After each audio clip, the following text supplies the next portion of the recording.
메가더 일대기. 더글라스 메가더는 미국 대중들에게 열광적인 지지를 받은 장군입니다. 1930년대에는 육군 참모총장으로, 40년대에는 미국의 식민지였던 필리핀에서 미국 군사령관으로 대일 작전을 지휘했죠. 이후 일본의 항복을 받아내고 일본 총독에 해당하는 지위에까지 올랐습니다. 당시 메가더가 일본을 통치했다고 해도 무방할 권력을 손에 쥐고 있었죠. 1950년대에는 한국전쟁에 참여해 인천 상륙작전을 성공적으로 지휘했습니다. 더글라스 메가더의 집안은 스코틀랜드계 이주민으로 할아버지는 위스콘신의 주지사였습니다. 아버지 아서 메가더는 미국 남북전쟁 시기 북군의 장교로 참전해 수많은 전투에서 활약하였죠. 더글라스 메가더는 1880년 1월 26일 삼형제의 막내로 태어났습니다. 부유한 가정에서 태어나 수준 높은 교육을 받은 후 웨스트 텍사스 육군 학교를 졸업했죠. 1899년 웨스트 포인트 육군 사관학교에 입학해 본격적으로 장교의 길을 걷게 됩니다. 1903년 그는 웨스트 포인트 역사상 가장 높은 성적을 거두며 수석 졸업을 했죠. 웨스트 포인트의 군사훈련은 매우 힘든 것으로 알려져 있는데 미국 남부의 명문가 출신 어머니 핑키 메가더가 주변 호텔에 투숙하며 그를 지원했다고 합니다. 졸업 이후 더글라스 메가더는 필리핀으로 파병되어 공병 장교로 활동합니다. 기지를 건설하던 중 어느 괴한들에게 습격을 받게 되죠. 메가더는 그 자리에서 괴한들을 권총으로 막아냈고 용감한 젊은 장교로서 세간의 주목을 받게 됩니다. 1904년 러일 전쟁이 발발하자 아버지 아서 메가더가 일본으로 파견됩니다. 이때 아들인 더글라스 메가더를 데리고 갔죠. 더글라스 메가더는 일본에 살며 일본의 정치와 문화를 직접 체험하게 됩니다. 일본의 천황, 지방마다 가지고 있는 독자적인 문화와 풍습 등 일본 사회를 파악했죠. 하지만 1912년 아버지 아서 메가더가 갑자기 사망하고 뒤이어 어머니까지 중병에 걸리면서 병간호를 위해 미국으로 귀국합니다. 한편 1914년 멕시코 혁명군에 의해 미국 국경이 위협을 받게 되자 윌슨 대통령은 베라크루스주로 군대를 파병합니다. 이때 메가더 역시 파견되어 멕시코 게릴라군의 습격을 막아내는 등 큰 활약을 펼쳤죠. 이후 메가더는 1차 세계대전에도 참전해 그의 능력을 발휘합니다. 대서양을 건너 프랑스에 도착한 메가더는 스스로 접경지로 지원해 전투를 지휘합니다. 독일군과의 수많은 전투에서 승리하면서 그의 명성은 더욱 높아졌죠. 1918년 6월 준장으로 승진한 후 프랑스 제84여단을 진두 지휘합니다. 마른강 100일 전투에 참가해 독일군을 물리치면서 은성 훈장을 수여받았죠. 야간 정찰대를 이끌고 위험지대에 침투하여 여러 차례 승리를 얻어냈고 수많은 훈장을 가슴에 장식했습니다. 많은 전투에 참여한 그는 전투에 참여할 때면 늘 어머니가 떠준 머플러를 목에 감았다고 합니다. 1918년 전쟁이 종결된 후 그는 자신이 졸업한 웨스트포인트 육군사관학교에 교장으로 부임합니다. 당시 그의 나이 39세로 최연소 교장이었죠. 교장으로 부임한 메가더의 임무는 시대에 뒤처져 있는 학교를 개혁하는 일이었습니다. 2년제였던 교육과정을 4년제로 되돌리고 군사학에만 추정되어 있던 교육을 인문학, 사회과학 등 다양한 학문을 배울 수 있도록 바꾸었죠. 메가더의 교육 개혁을 통해 학교는 다시 옛 명성을 되찾을 수 있었습니다. 이후 이곳에서 배출된 장교들이 여러 전쟁에서 활약했죠. 이것이 메가더가 근대 육군사관학교의 아버지라 불리는 이유입니다. 이 시기 메가더는 사회운동가이자 백만장자 집안의 여식 루이즈와 결혼을 합니다. 하지만 늘 전쟁터에 있고 싶었던 메가더는 필리핀 마닐라 육군 지휘관으로 가게 되었죠. 아내 루이즈와는 여러 차례 갈등이 생겨났고 결국 1929년 이혼하게 됩니다. 1930년 메가더는 50살의 나이로 최연소 육군 참모총장에 임명됐습니다.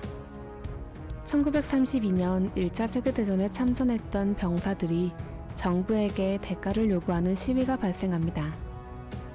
이때 허버트 후버 대통령은 평화적인 진압을 명령했죠.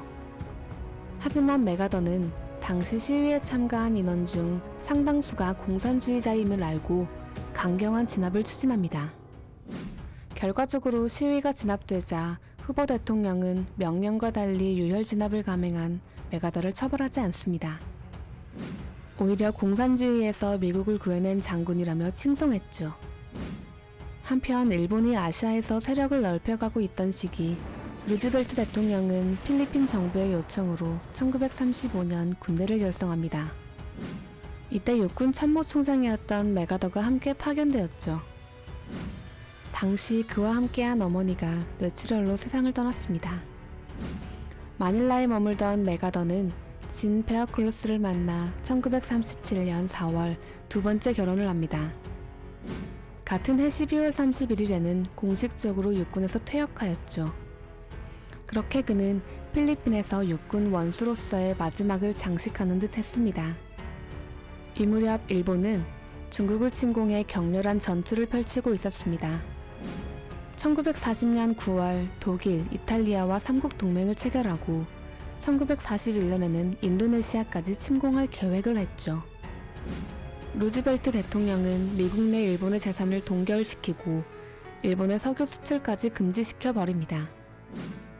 이후 메가더를 다시 극동군 미 육군 사령관으로 지명했죠. 12월 진주만 공습을 시작으로 미국과 일본이 전쟁에 돌입합니다.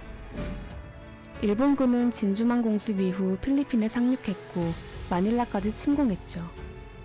메가더는 바탄반도까지 철수했다가 코레이도 섬으로 이동해 최후의 결전을 준비합니다.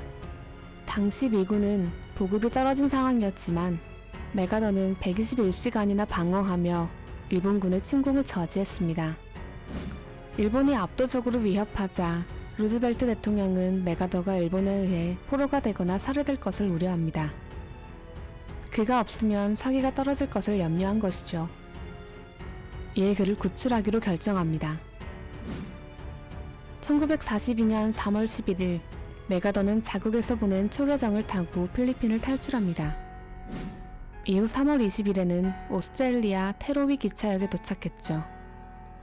이때 기자들과의 면담에서 기자들이 여기에서 무엇을 할 것인가 라는 질문을 합니다. 그는 필리핀으로 곧 돌아갈 것이라고 답했죠. 이 기사는 전 세계에 보도되었습니다. 한편 5월 6일 일본이 코레이도 섬을 점령합니다. 태평양에서의 영토 확장에 박차를 가한 것이었죠. 곧 메가더는 소수의 기군을 데리고 오스트레일리아 군에 합류하여 일본을 저지합니다.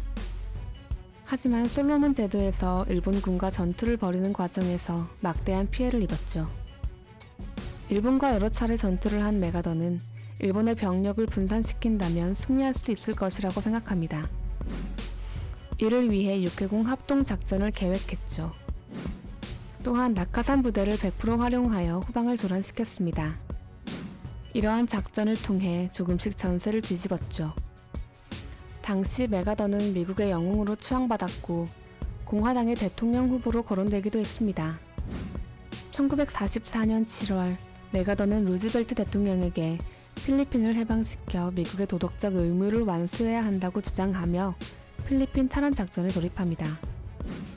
같은 해 10월 20일 미군은 레이테만에 상륙하며 메가더가 필리핀으로 돌아왔음을 선언했죠. 이후 정예부대를 양성해 일본으로 상륙하기 위한 작전을 준비합니다. 하지만 1945년 8월 6일 히로시마에 9일 나가사키에 원자폭탄이 투하되면서 전쟁이 종결되었고 상륙작전은 실시되지 못했죠. 전쟁에서 미국을 승리로 이끌었던 영웅 메가더는 1945년 9월 2일 도쿄항에 정박 중이던 전함 미주리호 위에서 실시된 일본의 항복문서 조인에도 참여했습니다. 대부분의 사람들은 종전 이후 일본의 천황이 제거될 것이라고 생각했지만 메가더는 일본 천황제를 존속시킵니다. 그는 천황의 존재가 일본을 점령하는 데 중요한 존재가 될 것이라고 생각했던 것이죠. 일본 천황을 살려두자 일본인들은 메가더를 존경하고 신으로까지 숭배합니다. 이후 메가더는 일본 점령군 사령관으로 있으면서 일본을 실질적으로 통치했습니다. 일본 재건 사업을 착수하고 신헌법을 제정하여 여성에게 참정권을 부여하고 인권을 확립하는 등 군국주의를 폐지했죠. 한편 1950년 6월 조선민주주의인민공화국이 대한민국을 침략하는 사건이 발생합니다. 유엔 안전보장이사회에서 유엔군을 한반도에 보내기로 했죠. 트루먼 대통령은 의회의 승인 없이 미군의 군사 지원을 결심합니다. 이후 메가더를 유엔군 총사령관으로 임명했죠. 당시 메가더는 은퇴하여 쉴 정도의 나이였지만 총사령관으로 부임하며 다시 전쟁을 지휘하게 됩니다. 부산까지 밀린 대한민국의 상황을 본 메가더는 획기적인 전략을 생각합니다. 적에게 점령된 인천을 공격해 부산을 포위하고 있는 북한군을 공격하고자 한 것이죠. 미국의 군부는 이러한 작전을 반대했으나 메가더는 그의 신념을 굽히지 않았습니다. 결과적으로 인천 상륙작전은 성공적으로 이루어졌고 전세를 역전시키는 큰 계기가 되었죠. 뒤이어 연합군은 38선을 넘어 북상했고 중국 국경까지 이르렀습니다. 중국은 이에 내정 간섭이라며 경고했고 대규모 우연군을 파견합니다. 중국군의 참여로 연합군은 점차 후퇴하게 되었죠. 38선을 기점으로 치열한 전투를 펼치던 메가더는 중국의 봉쇄와 대만의 국민정부군 투입, 핵무기 사용을 제안합니다. 트루먼 대통령은 이에 크게 화를 냈죠. 메가더는 자신의 생각을 적은 편지를 미국 의회에 보냈지만 여기에는 반역의 내용이 담겨져 있었습니다.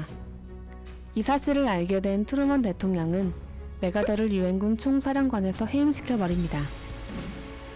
일본의 군중들은 해임된 메가더를 뜨겁게 배웅해 주었고 미국에서도 국민들의 열광적인 환영을 받았습니다. 대부분의 국민은 메가더가 정치에 나설 것을 응원했죠. 메가더는 전국을 돌며 트루먼의 군사작전을 비난했고 국민들은 환영해 주었습니다. 하지만 2차 세계대전, 한국전쟁, 소련과의 냉전으로 전쟁이 장기화되자 국민들은 점차 지쳐갔습니다. 큰 지지를 얻었던 메가더에 대한 열광은 희미해졌죠. 메가더는 단순히 태평양 남서 지역을 지배하고 있었고 정치가가 되는 과정을 밟은 것은 아니었죠. 반면 노르망디 상륙작전을 성공적으로 이끌었던 군인 출신 아이젠하워가 새롭게 지지를 얻었습니다. 대중들의 인기가 줄어들자 메가더는 정계 진출을 시도하지 않았고 평범한 노후를 보냈습니다. 가끔 웨스트포인트 사관학교를 방문하거나 역대 대통령들과 오랜 친구들을 만나며 지냈죠. 그러던 중 1964년 4월 5일 84세의 나이로 뉴욕에서 세상을 뜨게 되었습니다. 메가더는 전설이자 신화로 불리는 명장이었습니다. 하지만 트루먼 대통령의 명령에 반기를 들거나 전범인 일본의 천황을 처벌하지 않는 등 다양한 부분에서 비판과 논란의 대상이 되기도 합니다.